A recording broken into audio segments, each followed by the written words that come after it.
Pemirsa, Antasari Azhar belak-belakan mengungkap semua kejanggalan yang dialaminya dalam kasus pembunuhan bos PT Raja Wali Putra Banjaran Nasruddin Zulkarnain.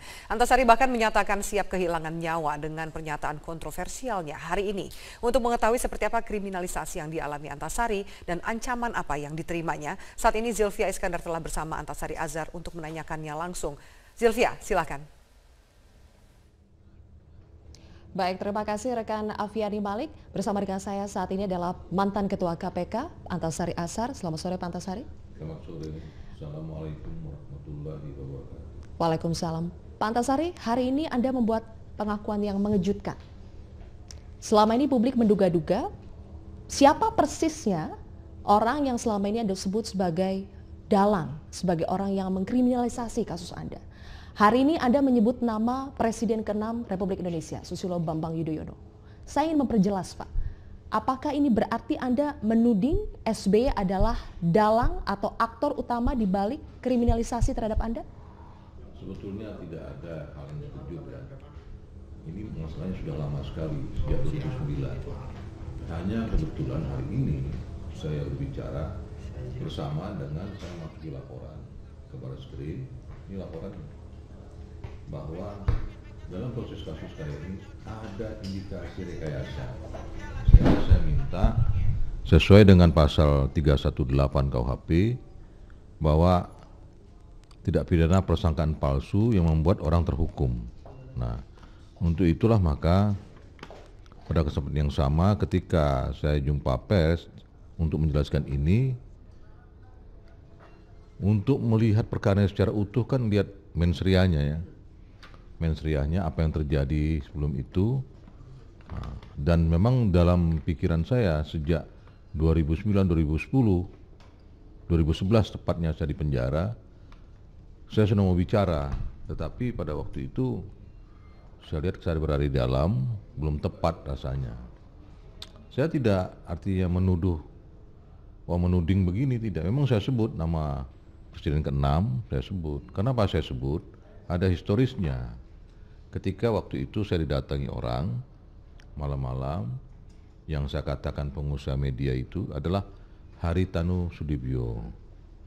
Beliau datang ke saya mengatakan bahwa saya bawa misi. Nah, begitu saya tanya, misi dari mana? Misi dari Cekias. Bilang gitu kan. Nah, dari situ kemudian, salahkah saya kemudian saya mengaitkan masalah itu ke proses hukum saya yang ada? Artinya Pak, dasar Anda menyebut nama SBY, apakah hanya karena Haritanu mendatangi Anda, bilang membawa pesan dari Cekias? Apa itu saja atau ada hal lain, Pak? Ada hal yang lain. Hal yang lain yang belum sehari ini belum bisa saya ungkapkan, karena saya menunggu proses hukum ini. Dari proses hukum yang saya laporkan ke Barreskrim ini, ada satu fakta yang nanti akan coba kami ungkap dalam proses pemeriksaan itu nanti yang mengarah ke sana. Artinya Anda ingin mengatakan bahwa Anda tidak hanya memiliki satu bukti saja dari Haritanu itu, tetapi Anda memiliki bukti lain bahwa memang SBY terlibat dalam kasus Anda? Iya.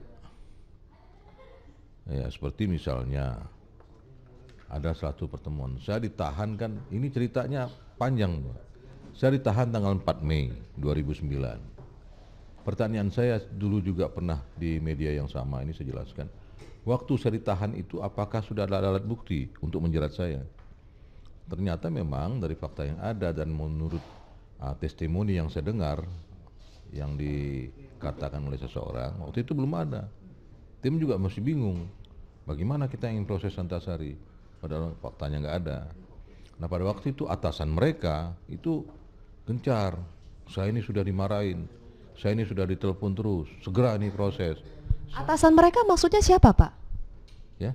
Atasan mereka maksudnya siapa? Atasan dari penyidik? Kapolri maksud Anda? Penyidik lah. Kapolri pada saat itu? Bambang Hendarso Danuri? Nah sekarang siapa yang berani memarahin Kapolri?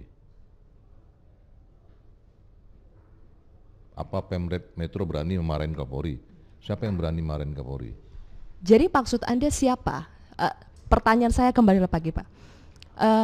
Bagaimana Anda menyimpulkan bahwa SBY adalah orang di balik kasus Anda atau dalang di balik kasus Anda?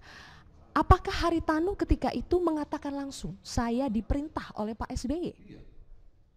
Loh, Haritanu menyebutkan, saya datang ke sini Pak Antasari bawa misi. Misi dari mana? Sunan Cikeas. Loh, Cikeas itu siapa? Saya katakan itu. Menyebut nama itu. Secara firm menyebut saya bawa misi dari SBY? Iya, saya bawa misi dari SBY. Kalau seandainya pada hari ini saya lihat dari beberapa bantahan, mau tidak benar saya pernah datang, tuh silakan dia bantah. Maka berdasarkan ini juga, saya minta kepada salah satu media, apakah Metro TV, bisa memfasilitasi kami bertemu. Biar kita cross check, kita tes kebohongan, siapa yang berbohong. Dan dia datang kok, di rumah saya ada saksi. Siapa saksi Anda? Istri saya saksi, adik saya saksi melihat. Malah mereka yang ngasih tahu saya di dapur ada orang nunggu katanya, di dapur saya. Dan pada waktu itu ada ajudan, ada Walpri saya selaku KPK juga hadir, ada dia yang melaporkan ke saya ada tamu, sekarang menunggu di dapur katanya. Anda catat persis tanggal, jam kedatangan Haritanu ketika itu? Lah waktu itu saya nggak ada kepentingan untuk apa ya. Tapi setelah saya seperti ini, saya coba urut peristiwanya, maka saya hanya ingat bulan dan tahun. Sekitar bulan Maret, kira-kira 2 bulan sebelum saya ditahan, dan tahun 2009. Pada waktu itu. Tapi yang jelas anggota keluarga Anda menyaksikan sendiri dan bisa menjadi saksi bahwa Haritanu waktu itu datang. Ketika Anda tanyakan, apa sebetulnya yang diinginkan oleh Cikeas, oleh SBY tadi, Haritanu menjelaskan secara gamblang, Pak? Yang inginkan mereka adalah supaya saya selaku Kota KPK tidak melakukan penahanan terhadap oleh Pohan. Saya katakan tidak bisa. Saya mohon maaf tidak bisa memenuhi keinginan Anda, misi Anda, karena KPK ini SOP-nya setelah tersangka harus ditahan. Anda bertanya, apa kepentingan Haritanu sampai dia yang menjadi pembawa misi itu, pembawa pesan itu, Pak? Pertanyaan itu untuk mereka dong. Anda tidak bertanya? Anda tidak heran? Loh, saya tidak heran karena memang waktu itu siapapun tahu publik Indonesia ini kalau kedekatan Pak Haritanu dengan Cikeas. Saat itu Haritanu sedang dekat dengan Cikeas.